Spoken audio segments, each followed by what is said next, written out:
We're so glad to have you back with us again. This is going to be our 5th series in our 7 webinars this year. They have been very successful, and we plan on continuing with this process.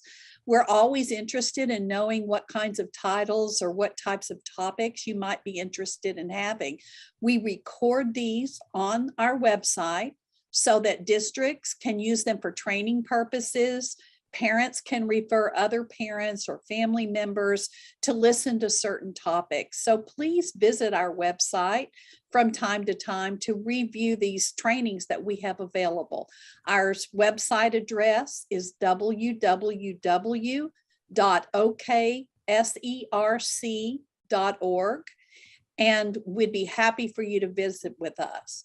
A few years ago, we invited Carlo Rossi to come and be a part of one of our day conferences, and he had outstanding reviews by his participants.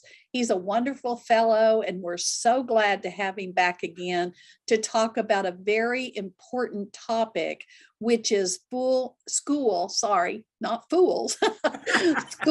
and family engagement. So I'm going to let Carlo introduce himself and tell you a little bit about who he is before he starts. Thank you.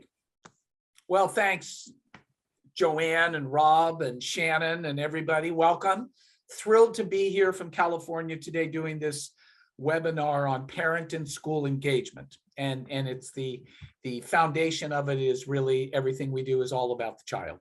So a little bit about me. I am a longtime special educator, and I'll just say this, and I like to share this with people. My name really is Carlo Rossi, and if you're wondering, isn't that the name of a wine, or a big jug of wine in the grocery stores? And the answer is yes, it is. And I'm a long-time member of a long-standing winemaking family in California. So my great-grandfather, then my grandfather and father, we were involved in a winery called Italian Swiss Colony Wines in Northern California. We have a winery up in Sonoma County where I reside from. And I'm an educator, but I am not involved in the family business except on the consuming end of the work. So anyway, that's who I am. A little bit about my background, as Joanne mentioned, I've spent most of my career as an educator, 45 years. I was a teacher, general education teacher for 3rd and 5th grade, a special education teacher where I worked with students with mild or moderate or severe learning challenges. Had a brief stint with the California Department of Education where I was a compliance investigator to ensure compliance with federal and state laws. I was a parent advocate and trainer. One of my passions in life during my educational career was really working with families and supporting parents and school districts in working and developing collaborative relationships. For me, that's what it was all about. Recently retired from 25 years up in Sonoma County, where I was the special education ombudsperson for our SELPA, our educational region. And in that role, over the course of 25 years, we resolved almost 90% of all the cases that came to us without having to go to a hearing. And the idea was I was an independent party that could come in and help parents and school districts resolve disagreements. I also, for 25 years, just recently retired from being an instructor in the special education department at San Francisco State University, where I was involved in writing and delivering classes in the area of law, ethics, and instructional planning for special education. Love my work. Currently involved as a California alternative dispute resolution coach, helping counties and school districts throughout the state deal with effective dispute resolution, focusing on collaborative and cooperative working relationships between parents and districts. I'm an associate of a company out of Bainbridge, Washington called Sound Options Group that is really focused on the training and support of engaging, challenging conversations. So that's me, a little bit about me. I got a long history in special ed. Thrilled to be here. I had attended a seminar, as Joanne said, a few years ago, where we worked with some of you folks and thoroughly enjoyed my time in Oklahoma. So I'm going to get on with the workshop themes today. I hope you will ask questions. And we've got Rob and Joanne monitoring our chat. My position around all of this work between parents and school districts is focused on three main themes: partnership, collaboration, and cooperation. I think it's critically important that we engage in this process from a place of having integrity around those themes. I've got some goals that I hope we achieve today. We're going to talk about and discuss the important, meaningful, and positive benefits of parent and district engagement. So critically important to the work that we do. Some strategies and techniques for developing collaborative and cooperative and effective working relationships. I'm also going to share and this is something that parents, I hope you will engage with, is a practice out here in California that we're starting and really engaging on in a very meaningful way, is having families and or the student develop a student profile to share with IEP teams. And then again, to reinforce the importance of parent and student participation. And that's another kind of soapbox that I like to get on, is encouraging parents to include the students in IEP meetings. Okay. So again, our whole focus today is to talk about parent involvement. And this is from John Weary, who's president of an organization called the Parent Institute. And he says it, he states it: the evidence that parent involvement can make significant difference in student achievement is beyond question. There just is no question about how this works, how the research works. What do we know about this? We know that parent involvement truly makes a difference in the work that we do. Always like to go to some technical aspects of this. What is parent involvement? And actually, the Department of Education for the United States Department of Education has defined parent involvement as, and I love the description that they use. Parent involvement means the participation of parents in regular, that's not just one IEP meeting a year, regular two-way meaningful communication involving student academic learning and other schools' activities, and ensuring that parents play an integral role in assisting their child's learning. That parents are encouraged to be actively involved in their child's education. Encouraged. Not just asked, but encouraged. And that parents are full partners in their child's education and are included in decision-making and on advisory committees to assist in the education of their child. There's just, this is it. This is the nut of parent involvement. And then, we start looking at this, and this is, again, one of those that we look at. How do we do this? Is we know what family engagement does. We understand, when we look at parent engagement, the importance of family involvement. Parents, you are your kids' first teachers. You're it. Home is the first school. Parents are the kids' first teachers. And this is where our kids learn an abundance of skills, of knowledge, and of attitudes that present themselves later on as they go through their academic careers. All of that supports much of what is taught in schools. When you embrace this is The Power of Parents. It's a primer on parental involvement by a gentleman named Matthew Lynch. So this is the foundation. And the key to that is our families engaging with our schools and with our school teams. Okay? Research, again, through Matthew Lynch, another finding: when parents are engaged, students tend to succeed academically and perform better. We know this. This is research-based. They miss fewer school days. Certainly, given the pandemic and our challenges faced with distance learning, we know now clearly that when students and parents are engaged with schools, they miss fewer school days, and attendance is a huge issue. And then what we notice too, the research shows they tend to be more conscientious about completing school-related work outside of school. So again, a critical piece of this around research shows this is what parent engagement not only looks like, is defined like, but also is clear about the the results of what how meaningful that is and how that plays out. What I really hope that we can develop is that schools become and are a place where parents feel welcome. I think that's so critically important is to examine what that feeling is when you walk into a school. Parents feel welcome. It's our school, it's our community. It's also a place where they may go seek advice, talking to kids' counselors and teachers. What can I do here?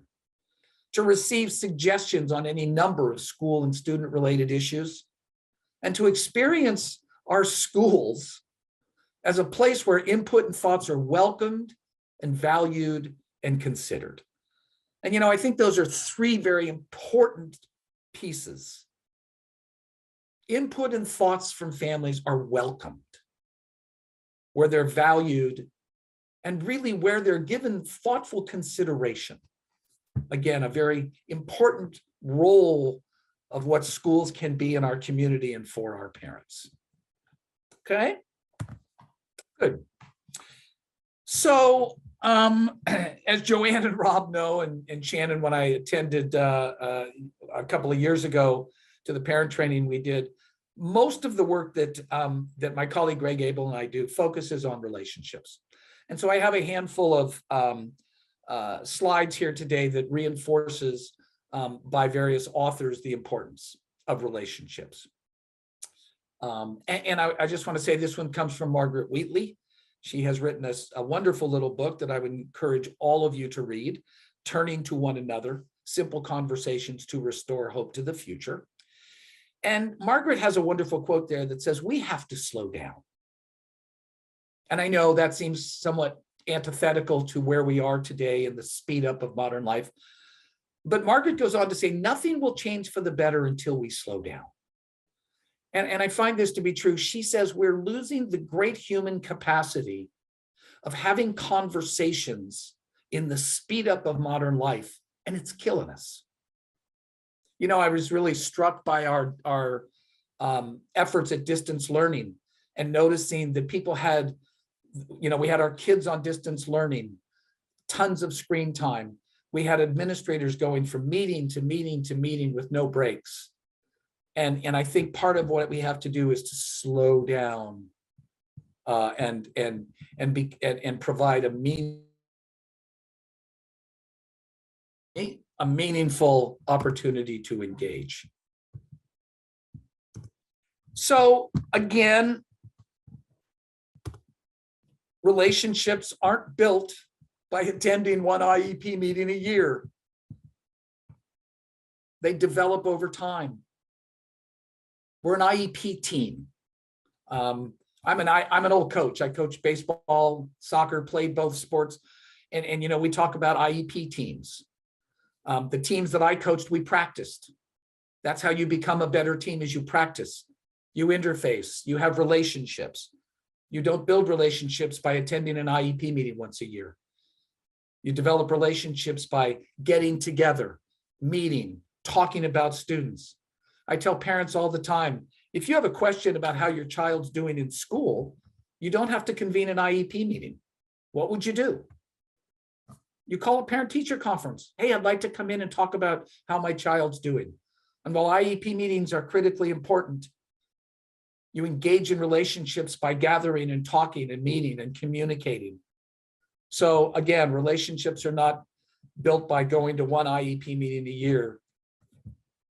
There's another one from Margaret that I think is critically important. And it talks about having conversations. I've attended well over 1,000 IEP meetings in my career. I love the work that is done at IEP meetings when it's done well. The problem I have is I sometimes see our IEP meetings as very structured, and that they sometimes they impede conversations because of the structure. Margaret says human conversation is the most ancient and easiest way to cultivate conditions for change: personal change, community and organizational change, planetary change.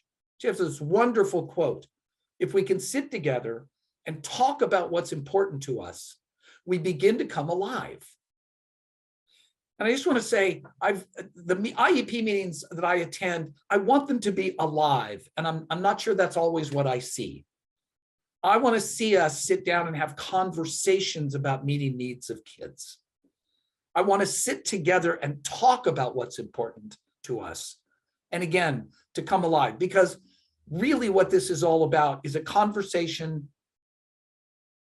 to meet kids' needs. That's our bottom line. We're all here for the same purpose. And I'm encouraging everybody to engage in that piece of, let's develop a conversation about meeting kids' needs, where input and thoughts are welcomed and embraced and considered. So I have three basic principles that I engage with when I do the work that I do and when I train parents in school districts. And the principles go like this. Nobody knows what it's like to be the parent of a child with a learning challenge unless you are one. So I've been an educational advocate and specialist and mediator for the better part of 40 years. I had polio as a child, so I have a little bit of knowledge around what disability feels like. But I'm not the parent of a child with a learning challenge. So I can only kind of assume perhaps maybe a little bit about what it might be like, but I don't know. And so the basic principle is nobody knows what it's like. I've heard people say to me, administrators say to me, gosh, Carlo, that parent, whew, boy, they are so emotional about this. And my response to that is, yes, they are. They're supposed to be. That's what this is about. It's about their child. I worry about the cases that I'm involved in where there isn't emotion, where there's not that strong passion. That's critical. So that's a basic principle. Nobody knows. Another basic principle that I think is equally, two things being equally true. Nobody knows what it's like to face the challenges that come with teaching and or administering special education programs unless you do that work. My colleague Greg Abel and I did a presentation here in California a few weeks ago. And in researching for our presentation, I went and found the federal law when it was passed in 1975 and reviewed the entire piece of legislation. The law then, for some of you who may know, was called Public Law 94-142. I don't know how many of you are old enough to remember that. There are a few of us. And the legislation, the original congressional legislation that was passed in 1975 was 24 pages long, the legislation itself. So how many pages are our IEPs now? I don't know about Oklahoma. In California, they're approaching 30 pages long, the document. The original legislation, 24 pages. The legislation now, the IDEA, I think we looked at it as 1,053 pages. Something's wrong here. But I also want you to know the challenges that come with both teaching and administering special ed, and let's throw a pandemic on top of that, are completely overwhelming. We have wonderful people who are doing wonderful work. And I hear families and others sometimes outside the system going, oh, they have it so easy. They don't, care. They don't, whatever the comments are. And my view is, I don't know anybody in special education, a teacher or administrator, who has a lot of time on their hands. I don't know special educators or special ed administrators who are sitting back with their feet up going, I'm wondering what I'm going to do with all this free time I have. So again, that basic principle to me is so critically important that we all understand. Another basic principle, the work that we all do is really important, and it's really hard. And it is always focused on the needs of the child. And Joanne and Rob and I were talking previously, it's not this us against them kind of situation. It's we. The sucker's choice is to get into a fight. The choice we have that works for kids is to engage with families and schools so we meet the needs of kids.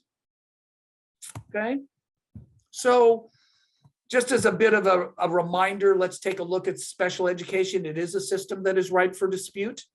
There's no question. Why? Because those of you that are parents that are attending today, I know you want what's best. No question. I want what's best. I completely embrace that. But we also have a federal standard that says the student gets a free, appropriate public education. Appropriate, not best. Okay? So we have a problem here. What I also have noticed is, rather than that conversational component that I talked about earlier, we're having these rights-based discussions. I have a right, my child has a right. We're talking about a rights-based discussion in what I see from the inception of the law in 1975 and its iteration since, in a needs-based system. We're talking about needs of kids and trying to merge that into a technical system. And we're going to talk about that a little later. We have federal and state laws. So now we not only have a needs-based system, but we've got extensive federal and state laws, 1,035 pages, and whatever your state law is. And I'm just going to say this, it is inadequately funded. So again, many of you may not be aware, when the law was passed in 1975, Congress guaranteed that they would match 40% of the cost for states. That was in 1975. I'd probably have to defer to Joanne or Rob, but my understanding is we're probably, I don't know that we've ever approached 20%. So what I can tell you is, from my perspective, our system's broken. And we're all working really hard to make it work, but we can all help fix it. And one of the ways we can do that is collaborative, cooperative working relationships. But I'm also going to give a challenge to the parents that are involved. All of the educators that are working in our system today, they want to support and see your kids be successful. We need your help to advocate for full funding for special education at a federal level. And I'm sure your parent centers, your parent training centers can link you up to ways to effectively advocate with your legislators for full funding. It is critically important. So I'm going to move into our conversation about relationships and parent engagement. And I would encourage any of you who are not familiar with Roland Barthes to take a look at Roland's work.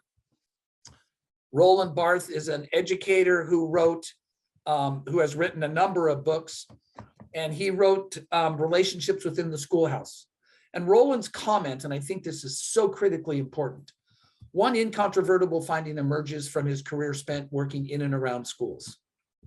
The nature of relationships among the adults within a school has a greater influence on the character and quality of that school and on student accomplishments than anything else.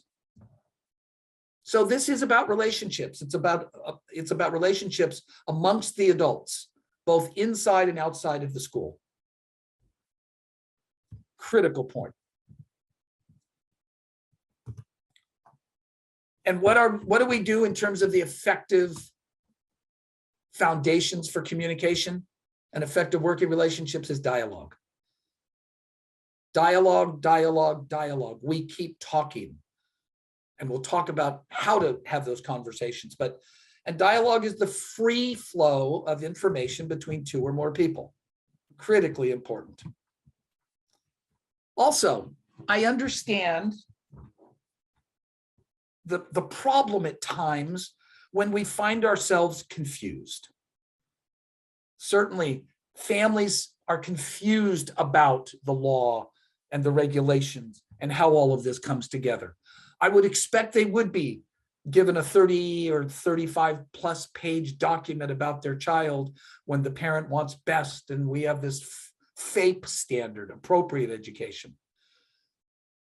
And I find educators at times saying, I'm confused. I don't want to feel confused. Well, Margaret talks a little bit about, listen, confusion's part of the deal. We can't be creative if we refuse to be confused. Love that quote. When you're confused, it sometimes becomes the foundation and birthplace of creative approaches and solutions that no one person would come to on their own. So creativity is in fact part of this process.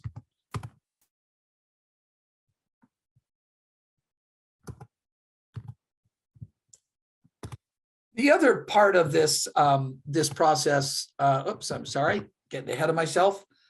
In great teams, Peter Senge from the MIT Sloan School of Management, and I see IEP teams as great teams. I want IEP teams to be just killer teams. And in great teams, conflict becomes productive.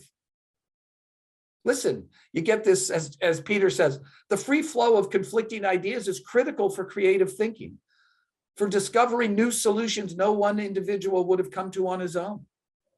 Isn't this the very description of what our IEP team should be? Having a conversation about conflicting ideas, encouraging creative thinking, and then finding solutions for kids. That's collaborative, cooperative, and effective working relationships. The other piece I want to share with you that I think we've done, Greg, my colleague Greg and I have done a lot of work on, is some work by a gentleman named Ronald Heifetz, wrote a book called Leadership Without Easy Answers. And in looking at this, we started to recognize how oftentimes our IEP meetings have become technically focused versus adaptive work that we need to do during those meetings. So Heifetz describes the work this way. Technical work is, our technical problems are those that in some sense, we already know how to respond to them. So if I were to ask one of our special educators, hey, how many days does the district have to get the parent a copy of their student's file, student records? And somebody could say, oh, well, you go to the law and you look up the technical answer, 5 days. District has 5 calendar days to, once they receive a written response or written request, to get the copy of the records. Okay, that's, we have a question, we have a problem, we have an answer. We know how to respond to them.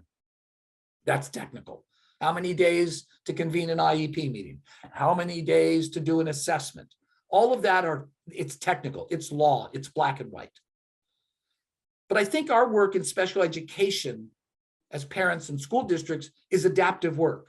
And Heifetz describes adaptive work as the problem definition is not clear cut and technical fixes are not available. Learning is required to both define problems and implement solutions. So how many, and I don't see parents, I can't determine who is a parent. PowerPoint, okay. I'm going to double check, Rob, they're saying the PowerPoint is not in the chat. We'll double check that. Make sure you get access to that. So if I were to ask how many specialized academic instruction minutes a student should require in special education for his learning challenge, there's not a technical answer to that. That's adaptive work. What is the frequency and duration of speech and language services that are going to be needed for a student? What type of placement does this student need? Does he need a more restricted placement? There's not an answer in the federal law because the IEP says what? Individualized, which translates to adaptive work, which means we're not sure and we need all as a team to learn more about the problem and implement the solutions. So again, that is the definition of, I think, of what we have to do as IEP teams is differentiate between the technical work we do and the adaptive work we do. I also want to talk about how to engage when we're collaborating with parents and between parents and districts. I think it's so critically important that we look at 2 stances. So I go to a lot of IEP meetings, many of you go to IEP meetings, and I think sometimes I sense that the interaction between the parties when we're trying to engage each other in conversation develops into a telling stance. And the telling stance is oftentimes defined as where there's judgment, where there's kind of a hubris, a seniority or an arrogance at times, a pretense of I know, and some dismissiveness around ideas that are being tossed around the table by any party. And I would love to see our meetings and our communication between parents and school districts have a learning stance, not a telling stance. And the differentiation between a telling stance and a learning stance is that when you're coming from a learning stance, you're coming from curiosity. Tell me more. There's a humbleness. I'm not sure about this. Fill me in. I don't know. I did a case a while ago. The parent called me and said, I have a child with Angelman syndrome. And I said, wow, I know nothing about that. She was like, wow, that's great. Thank you. I didn't pretend. I just didn't know. And I think that's okay. There's a presence from a learning stance. I'm here. I'm listening. And I acknowledge what it is you're saying. I think this difference between shifting to a learning stance is critically important to build engagement between parents and school districts.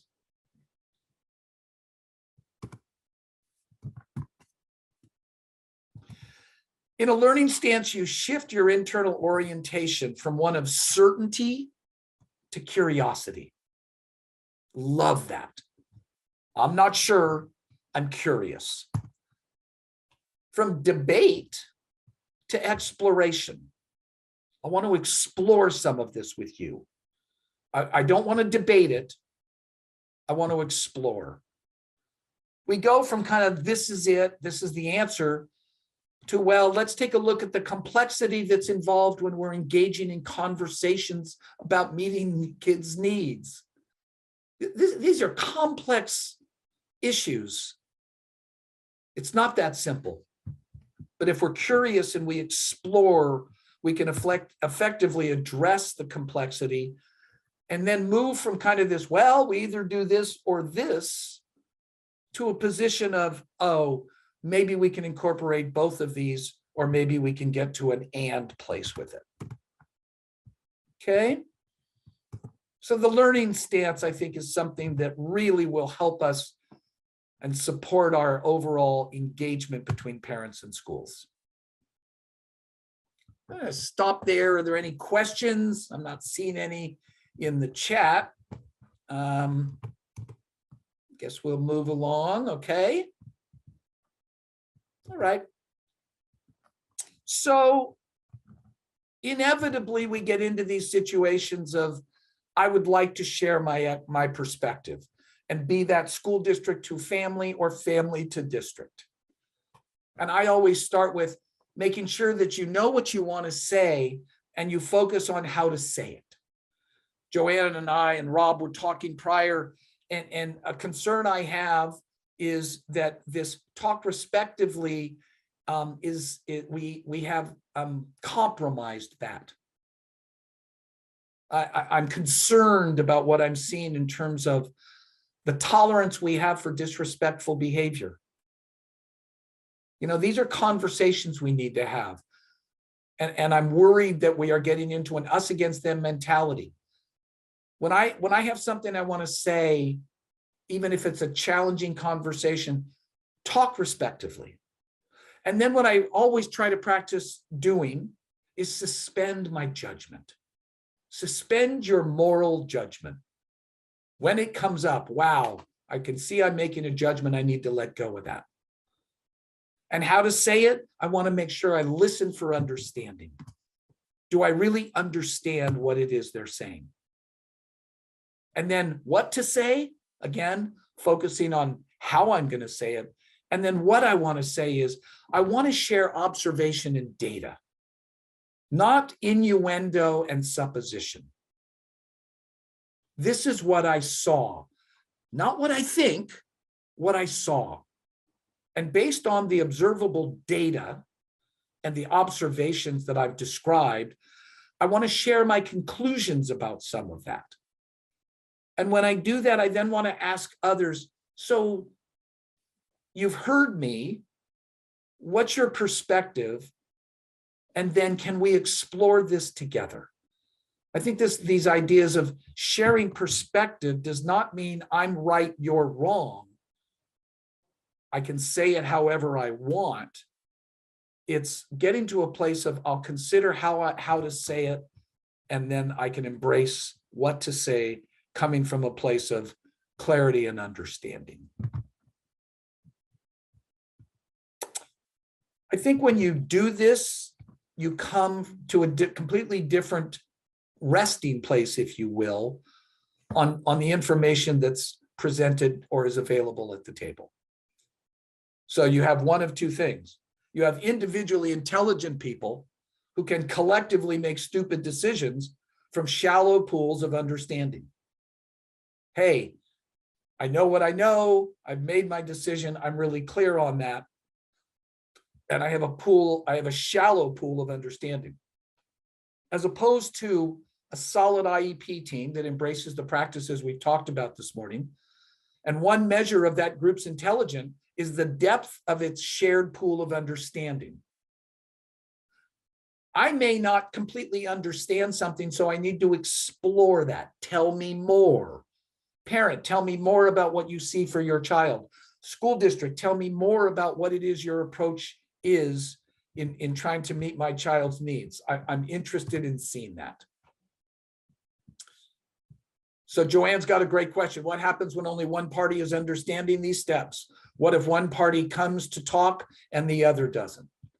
And it's a wonderful question, because I think that has to be, we have to talk about that from the point of view of, wow, we're in a position where in a meeting like that, I would have to say, wow, I'm noticing that there's only one person talking. I'm concerned that we as a group get all the information on the table. It is simple in meetings to just nod your head. I can understand for parents this overwhelming situation, and it's like, any questions? No. Are we good? And I will tell you, I think I shared this when I was out in Oklahoma last time. If I see people doing this at IEP meetings, especially families, and I know from a district perspective, we're going, oh, good, there's no questions. Everything is good. I'm like, I see this as kind of what I call the bobbing head syndrome, where it's just like, let's just do it. I really need to hear. And so when only one party is understanding this, I think we have to go back and remind and reinforce these steps. I would have sometimes post these on the wall, our guidelines for having meetings, and trying to get to a deeper pool of shared understanding. I've also heard people say, don't talk about certain things. I talk about them because I think we're stuck on, if we talk about them, we might have to do them. Nothing could be further from the truth. If you talk about them and explore them, then you have an opportunity to learn more. Doesn't mean we're always going to agree, but I certainly understand where you're coming from related to that particular issue. So increasing shared understanding. So this is, for families, I just can't tell you enough when you go into meetings, and actually this can be school district and parent. And part of what I'm going to talk about this morning is an active role for parents. How do you do this? You take an active role by talking to your child. This is the child's IEP meeting. I know when you have a young elementary student, that can be hard. I still think they can give you information. Tell me about school. I also really want, and we're going to go through this today, for you to write a parent report. Or if the student's old enough, to encourage the student to write their own report. And included in that, and I'll take you through this in a minute, what are your child's strengths? What are their interests? What do you see as their learning style? What do you notice at home? It's critically important.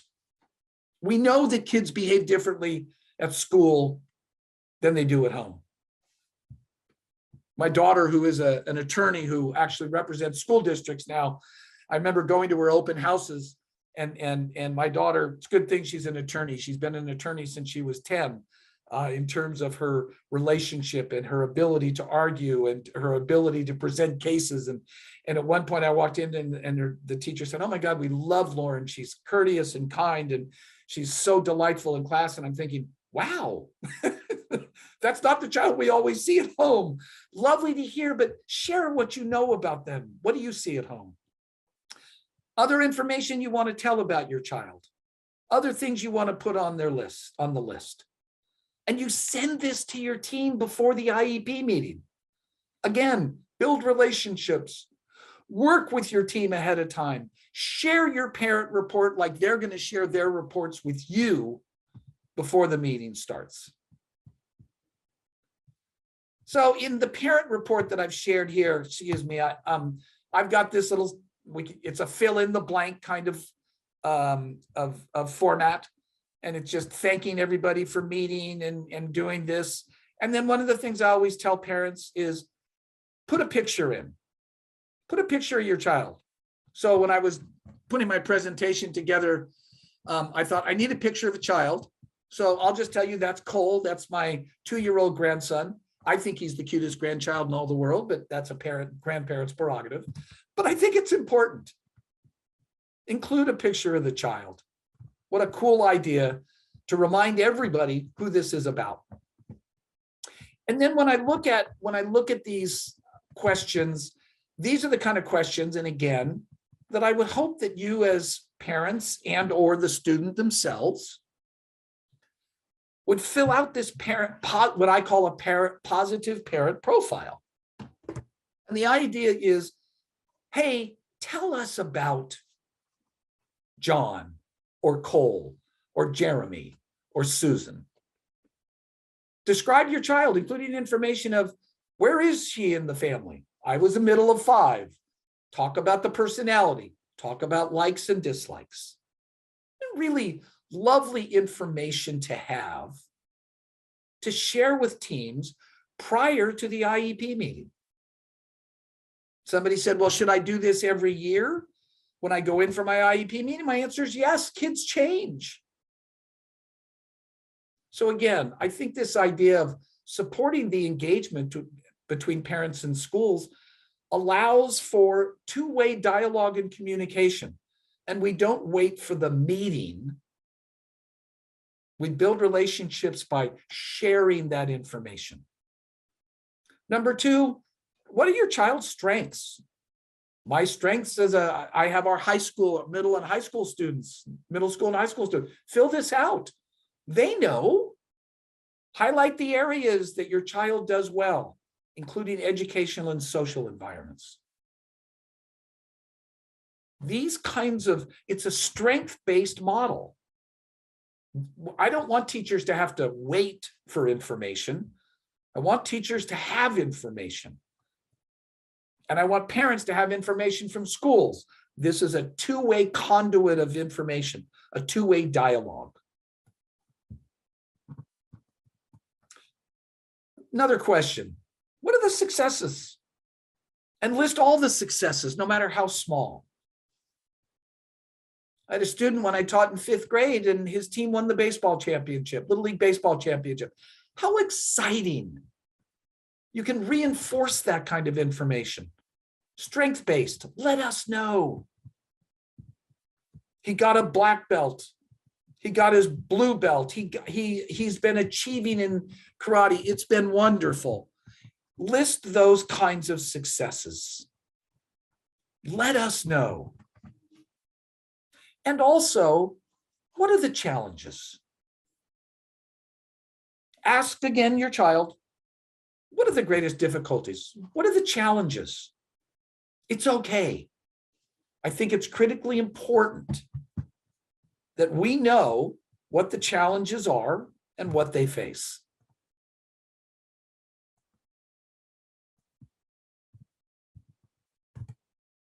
I will say that there's times in meetings where and we're going to talk a little bit about student participation in IEP meetings. I think it's appropriate to work with our kids so that they understand what their challenges are. I think it's critically important. And I have a lot of parents who say, I don't want my child coming to the IEP meeting because of all the negative things that are going to be said. I don't facilitate IEP meetings that are going to be negative. Are they going to discuss and address the challenges? Yes, but coming from a strength-based model. But yes, we're going to do challenges. And I hear families say to me, Carlo, I don't want him to know. Kids know what their challenges are. They're aware of them. I think it's important that we make sure that we talk to our kids about their challenges, but also reinforce their incredible strengths. I also think it's important. What do you think might be needed for so-and-so? List the supports that your child will help your child achieve success and help the child reach potential. What supports? What are your thoughts? Give us some ideas. You're the parents. And we do the same thing with school districts. Guys, you're the experts. I mean, the beautiful part of this process in our meetings is we have experts. We have credentialed, licensed teachers who've got graduate degrees. We have providers who have degrees in speech and language therapy and occupational therapy. And we have these people sitting around saying, listen, here's what we think is needed. Those are the conversations. That's the dialogue. I also think it's important. What are your dreams? What is your vision for your child's future? Short-term and long-term. Fill us in. What do you see? What are your hopes? What are your dreams? Yes, I'm seeing some comments in here about cadre. Absolutely. These ideas are reinforced throughout our system. And then I suggest that we look at other helpful information. What other information do you want us to have about your child? Could be medical, healthcare, medications. Maybe we didn't have something included that you badly want us to know. And the same thing, this cuts both ways. But this is an information exchange. It's a conversation. It's building relationships. It's reinforcing collaboration, cooperation, and communication.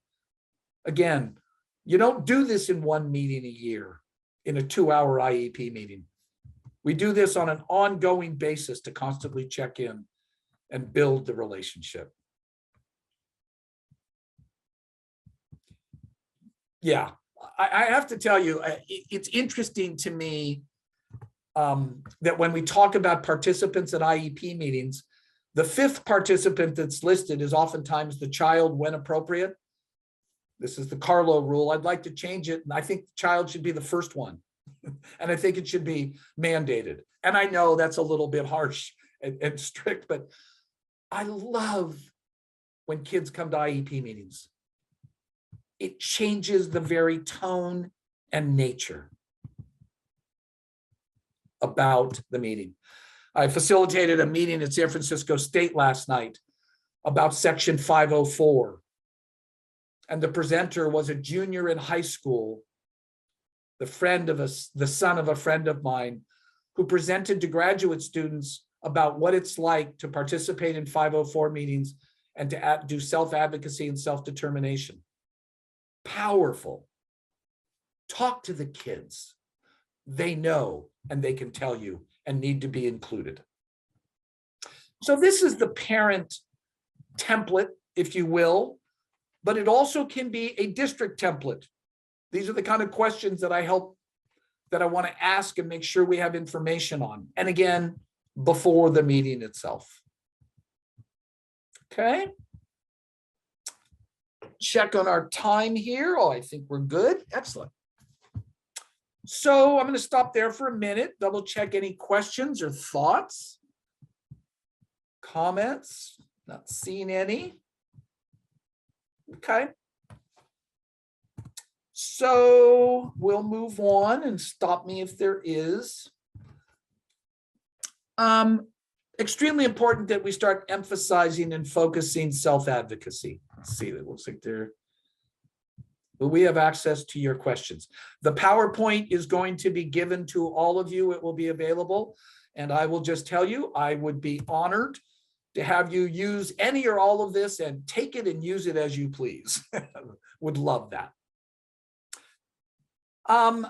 Again, I'm concerned about the lack of, or I won't say the lack of, but the low level of self-advocacy that I am seeing, the low level of participation by students at meetings.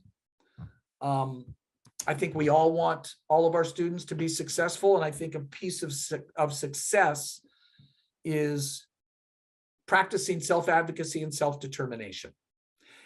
And when I talk about this, I want to say it's not something you get, it's a skill. Young man Alexander talked about it last night. He's been attending his IEP meetings and 504 meetings since he was in 4th grade. He gets to practice. He said, when I was little, I didn't know anything. I didn't know what I was doing. I didn't know what I needed.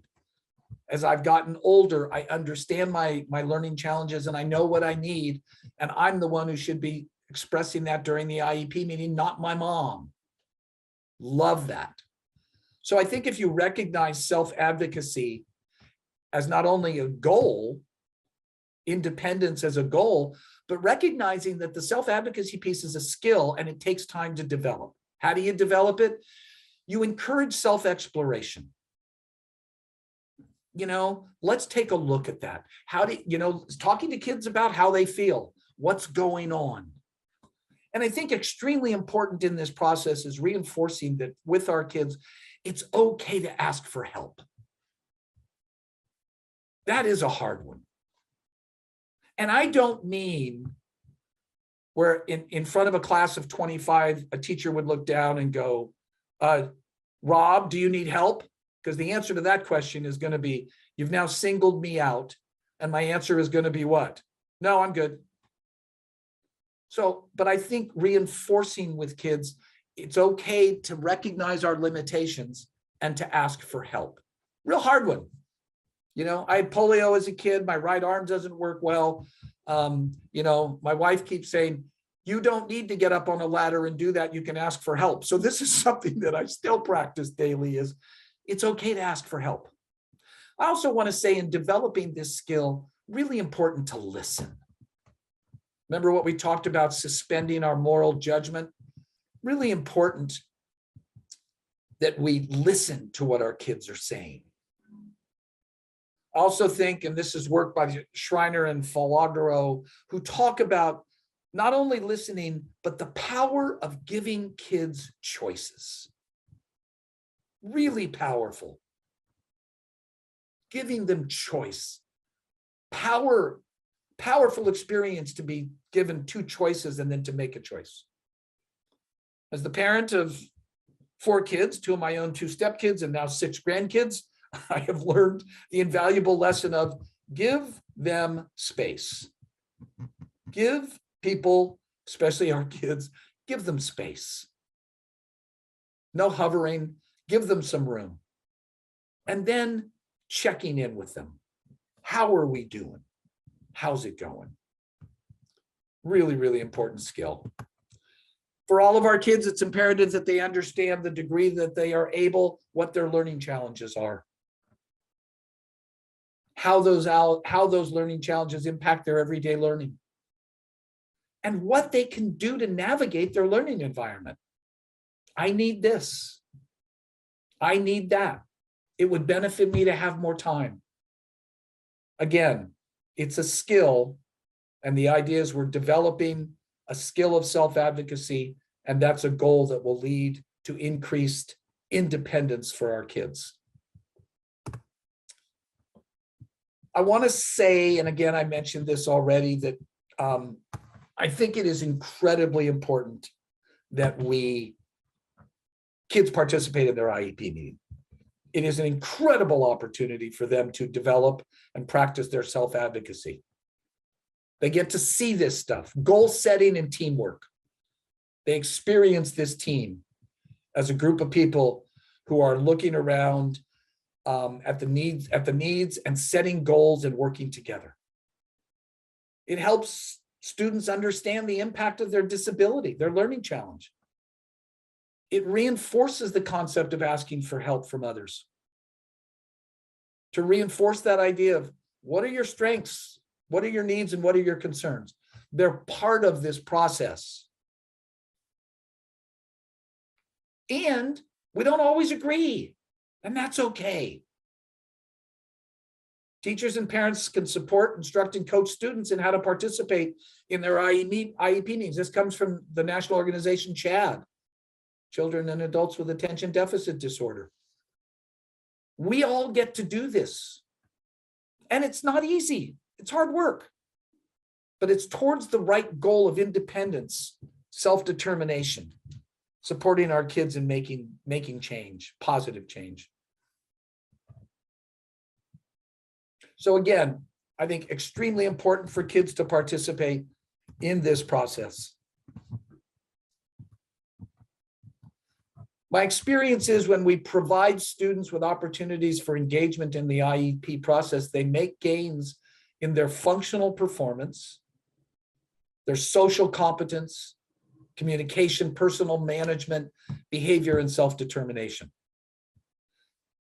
We know that when students lead or engaged in their IEP meetings, they take ownership of the IEP, of the goals, and their overall education. This is part of our process. Engaging them in the IEP process sooner rather than later. They get to directly experience that there is this success team that's surrounding me. These team of experts that are committed to my success. What an incredible opportunity to introduce our kids to this process. When do you start? I don't know. I mean, it certainly depends on the individual student, but I can tell you what I hear and what I suggest is, I think somewhere in the neighborhood of 3rd to 4th grade is have your kids come in and meet the IEP team. They can stay for a little bit of time. They don't have to stay for the entire 2 hours, but I think you introduce them to the idea that there is a team of people gathering. We're engaging with them. We're building relationships, and they're here for you. I think when, in fact, we introduce that early, by the time they're in middle school, I would hope that to some degree they're either incredibly engaged in the process or they're leading their own IEP meetings. Some wonderful work out of Spartanburg, North Carolina, I believe, that talks about students putting together their own IEP PowerPoint for their IEP meeting. It significantly shifts the perspective of that meeting when a student is actively engaged in the development of their IEP.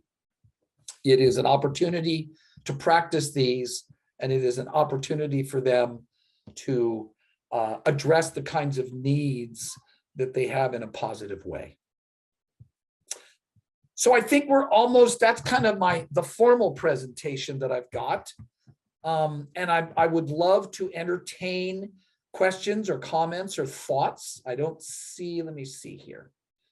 Well, what I'll do is this one, and then we can kick this around for conversation. I really want to thank all of you guys. Oops, well, I did that. I didn't mean to do that. Let's see here. We'll go back. There. I keenly appreciate the work that you all do. Parents, I can't imagine what you've had to deal with these last couple of years with distance learning. Very challenging, obviously. You have done yeoman's work, and I can't thank you enough for all the hard work you've done. For school district folks, I can't thank you enough for all the work you've done. The idea of distance learning for 2 years, the idea of returning back to an environment where kids have really missed the better part of 2 years of the social and academic aspects of being on a school campus. Administrators who've had to deal with this. I can't imagine, and I want to say thank you. It is just unbelievably hard work that you've done, all of you, administrators and teachers and service providers and parents and families and kids. I just want to say I acknowledge the hard work, the commitment and the dedication and the passion, and I thank you, because everything you do, no matter what role you play, it is making a difference for children, it's making a difference for our families, and it's making a huge difference for our communities. Because, you know, what we do is, it's about the kid. It's about meeting the needs of the child. So I appreciate that. I'll leave it at that. And look forward to hopefully seeing you again. Would love to come back down and visit Oklahoma again. Had a great time there. And we'll entertain any comments or questions that anybody has this morning that they would like to share. Let's see, Jennifer said, I think bringing them in at least for the last 20 to 30 minutes of their IEP is a great idea at any age. I couldn't agree more, Jennifer. What a concept. I think it's one of those that we need to allow our kids to engage. They never know if they never show, you know, but I love having them participate. Anything else? Joanne, anything? Rob, anybody want to put anything out there on the table? I had to unmute myself. I would really like, we hear in our office problems. People call us when they're having problems in a district. And if things happened exactly the way you say it ought to happen, things are great. But we're hearing a lot of discord between the people. And for me, I think it's higher this year, a lot of adversarial, angry feelings. And could you just maybe address that a little bit about, while you may be very passionate about your child or passionate from the school perspective, how they can maybe chill and try to step back a minute? Could you address that? You bet. And Joanne raises a very viable point of view and has been supported by data. I think we're hopefully coming out of, knocking on wood, of a time when everybody is tweaked, everybody is overwhelmed. And I think we're seeing a level of behavior that is manifested because of the overwhelm that everybody's feeling. And I think we have to remind ourselves that a meeting is not an opportunity to go in and disrespect and be insulting and harangue. It's really hard stuff. So I think reminding everybody at meetings about ground rules of participation, how we're going to handle this conversation, and really sticking to a series of ground rules around, we're not going to tolerate disrespectful behavior. The passion and understanding that this is a hard situation, we all get. But I do think we've had an increased tolerance level of, well, people are going to have their say. We just have to allow them to dump it out and vent it. And my view on that is, when that's being done, nobody's listening. We get no active listening at all. I know when that kind of passion, if you will, if that kind of display of emotion, most people, they pull back. My view of that is, to calm things down, is to take a break, to take a breath, is to kind of, whoa, we can't do this, you guys. If we really truly mean that we're here focused on meeting the needs of the child, then we owe it to ourselves and to that child to conduct ourselves in a way that reinforces positive communication and conversation. But yeah, we are seeing a level of I'm not sure what word, not anxiety necessarily, but adversarialness that is really problematic. And I think we all need to check ourselves on that. And a lot of that is preparing to go into the meeting, recognizing and knowing what it is you're going to do to both reinforce the good stuff, but also where I stand when some of that might show up. I think that's really, really important to effectively prepare. And I think you're also saying that answering those questions and preparing ahead of time may help a parent center what their concerns are. I often suggest parents type out what their general concerns are to bring to the IEP meeting if they're afraid they're not going to be adequately able to express that, so they can share with the team. You bet. And you know what's interesting is, And I'm sure many of you experience this. Well, you kind of in your head, you go in, you go, oh yeah, I'm gonna share that at the meeting. And then you get into the meeting and our reptilian brain takes over. It's like we sit there and go, oh my God, what was it I gonna say? And you completely forget. I mean, plus I'm 70 years old. I forget everything, but there's a part of it is, as Joanne said, if you've got stuff you want us to know, write it down. Hey, I'm looking forward to the meeting. I've got a couple of things I want to make sure you guys address, or concerns that I have. Don't wait. Greg and I are doing some research. What we're seeing is 70% of the IEP meetings that run, or the IEP meetings that run extremely well, 70% of the work has been done prior to the meeting. It's like, I know the concerns. I've checked in with the parent. I've sent my reports. I've got draft goals that the mom and I worked out. You're not only doing all the preparation, but you're reinforcing the relationship and the conversation. Do it ahead of time. I'm seeing, let me see. Can you tell us what the public law was that you mentioned in the beginning? Yes, the law was, and it's great. Shannon, Joanne, do you remember Public Law 94? Public Law 94, 142. I say that, and some of my graduate students used to go, when was that? And I was like, 1975. And they were like, oh yeah, we weren't born yet. I go, I know. Yeah. I want to share something, Carlo, is years ago too, because I'm 70. In my early days of teaching, I would focus so hard on teaching. I taught elementary school and I focused really hard on teaching reading. And I would see these kids through an academic lens. And that's how they related to me. And I went to Walmart. I think it was McDonald's one time. And one of my students was there and she had a book in her Happy Meal. And she just looked at the book and goes, I'm reading. And I thought, oh my, she sees me as like God, teacher, and I'm about reading. Well, at the end of the year, I took this group of kind of low readers who had worked really hard out for a fishing trip to a pond. And I was absolutely amazed that some of these children that struggled with reading, they were tying their own fishing lures. Yes. One of them caught a bass fish that's head was as big as when it opened its mouth. And I thought, there is a whole dimension to these children that I've not even focused on. I see them through the lens of what is their phonemic awareness? How is their rate of reading? And so parents, it's so important to just share who your child is.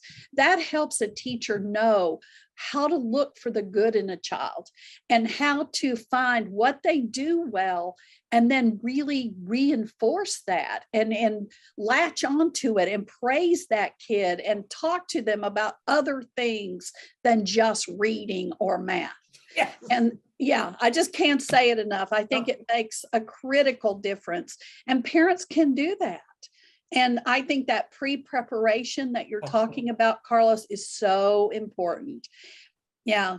It just makes such an amazing difference when you've done all of this pre-work. Somebody said to me, how do you avoid walking in and getting, kind of sidewhacked by some question that comes out of the blue? Listen, you pick up the phone and say, we got an IEP in a meeting and I have this value in the work that I do. No surprises. I don't like surprises. I threw a surprise party for my wife and I called her friends. I go, I'm going to throw a surprise party for Missy. And they go, oh, she doesn't like surprise parties. I go, oh no, it'll be great. I learned real quick. I'll never do that again. Surprises blow people. They don't like them. So how do you avoid a surprise in an IEP meeting? You call the parent and go, hey, we're having an IEP meeting. What's up? Well, I don't want to I'll let you know at the meeting. My response to that is, hey guys, if you let them know at the meeting, they're not likely to be able to consider the question or the issue, and you're not going to get an adequate response. Let us know now and we'll do the groundwork so we can start addressing the information. So that idea of preparation, let's figure out what we're going to do and what we need. It pays dividends not only, as Joanne said, but you expand what we know about this. And plus, we're then reinforcing the relationship. It's okay to say what's coming up. The That's- very first time I went into a classroom, I was a student teacher, and I can remember asking the teacher, what do I do if they ask me a question I don't know how to answer? Well, now I laugh at that because I think I would look at him and say, great question. Let's figure it out. Well, We and may have to do some more investigation. Well, So I think that's the same response you get as an adult. When someone asks you a question you don't know the answer to, it's, well, maybe that's something we need to check into, well, I tell school instead staff, of just having to have the answer right there. well, and I tell school staff all the time, they go, oh my God, so how do you handle a question that you don't have an answer to? And my thing is, I'm not sure. I'm going to have to get back to you on that. And they said, but it's an IEP meeting. You have to have an answer. Listen, I've studied the federal law inside and out. There is nothing that says you have to have an answer. You've convened a meeting to have a conversation. Part of that conversation is, I'm not sure. I mean, to me, that says, wow, this is important enough that this guy's going, I don't have an answer. I'm not going to make something up. I will research this and I will get back to you. That to me not only reinforces relationships and respectful relationships, it also says the needs of your child are so important. I'm going to research this and get back to you. And it's okay to say, I'm not sure. Right. And I think really it's people afraid of conflict.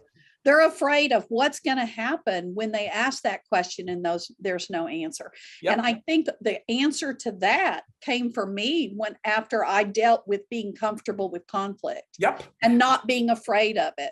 And Yep. we do crucial conversations training. And so we do it for school districts. We do it for parents. We'll be doing it on site as well as live next year. And if you feel like conflict is an issue for you, sign up. Look at those trainings, go through that, because it helps you to become much more comfortable with how to deal with something. I've come to the conclusion that I'm a really nice person. I'm not really out to hurt anybody. So if somebody asks me something, I'm just honest. Yeah. And that's the best I can do. Maybe we need to find an answer. Yeah, and I will tell you, the work that my colleague Greg Abel and I do on engaging, challenging conversations is exactly that. It's like, wow, my wife says, my husband's nuts. He loves conflict. I'm okay with conflict because it's the birthplace of, I don't know, we disagree. Wow, let's explore. Tell me more. I need to hear about your point of view. There's an opportunity here for me to learn, for you to hear where I stand. What an incredible opportunity. Now, not if it's colored by the attacks or the insult. No, we won't tolerate that. But I want to hear more about this. And I do think research shows most educators are conflict avoidant. Okay, so let's talk about conflict. And it's really a wonderful opportunity because, again, when you do it, we're focusing on the needs of kids. And for those, we've all been in IEP meetings that work, and it's like, wow, you come out of IEP meetings that work and you go, that was awesome. That was just awesome.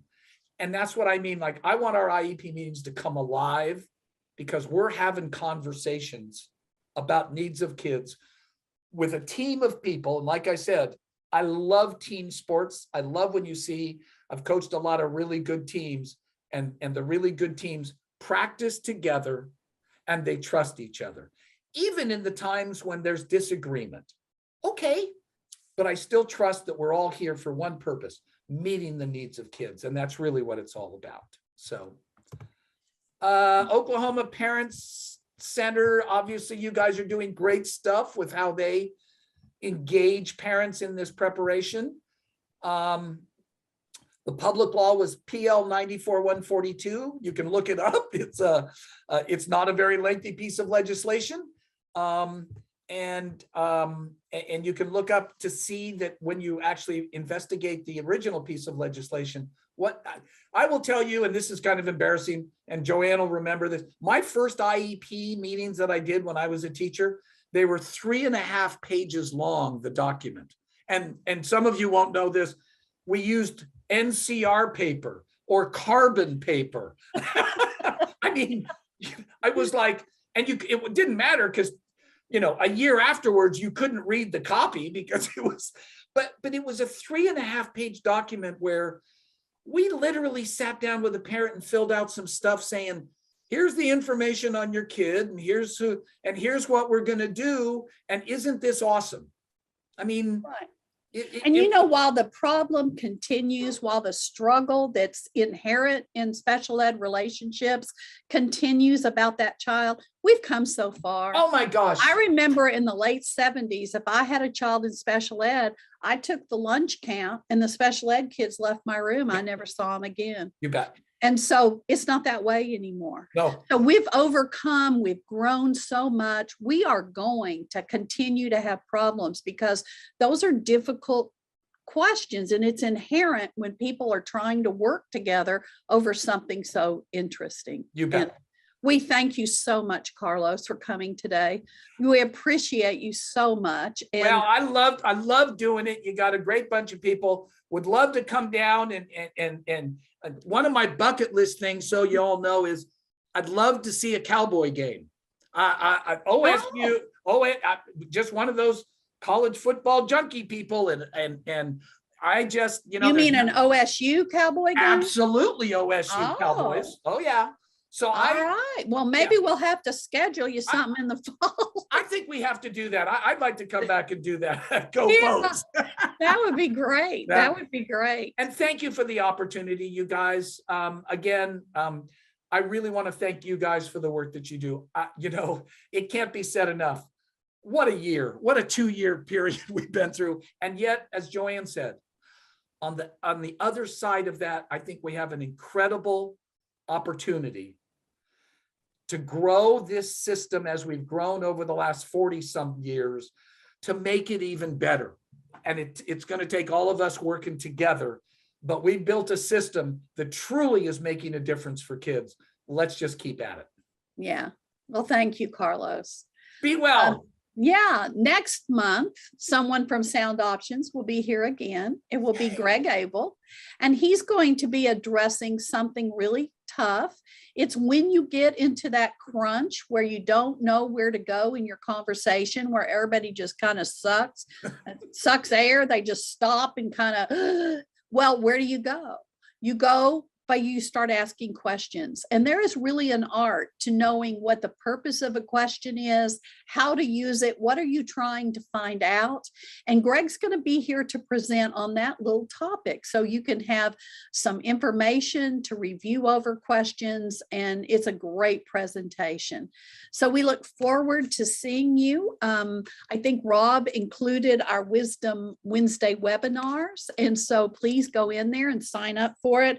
I believe it's going to be on May 18th at noon. Also keep in mind that if a district or a parent is struggling and they feel like assistance coming in to the IEP meeting, that a neutral party could come in there and try to build an atmosphere of collaboration, kind of get people talking and working together, that we're here for services. We provide IEP facilitation. You can go to our website at www.okcert.org, or you can call our center, Google us, Special Education Resolution Center, give us a call, and we'll talk to you about how we could help you through that difficult time, whether you're a school district asking for help or whether you're a parent asking for help. One last thing. We are going to have a survey that is sent to you through the email or right after this webinar. And we really would like for you to take a moment to fill it out. It's important for us to give this feedback to our funder, which is the State Department of Education, to let them know if you are valuing the work that we're presenting to you in these webinars. So we would appreciate it very much if you would do that. So good afternoon. Goodbye, Carlos. Goodbye, folks. Parents, school Be well. districts. You have a great week and finish up with that state testing. Take care, folks. Be well, and thank you again. Thank you. You bet.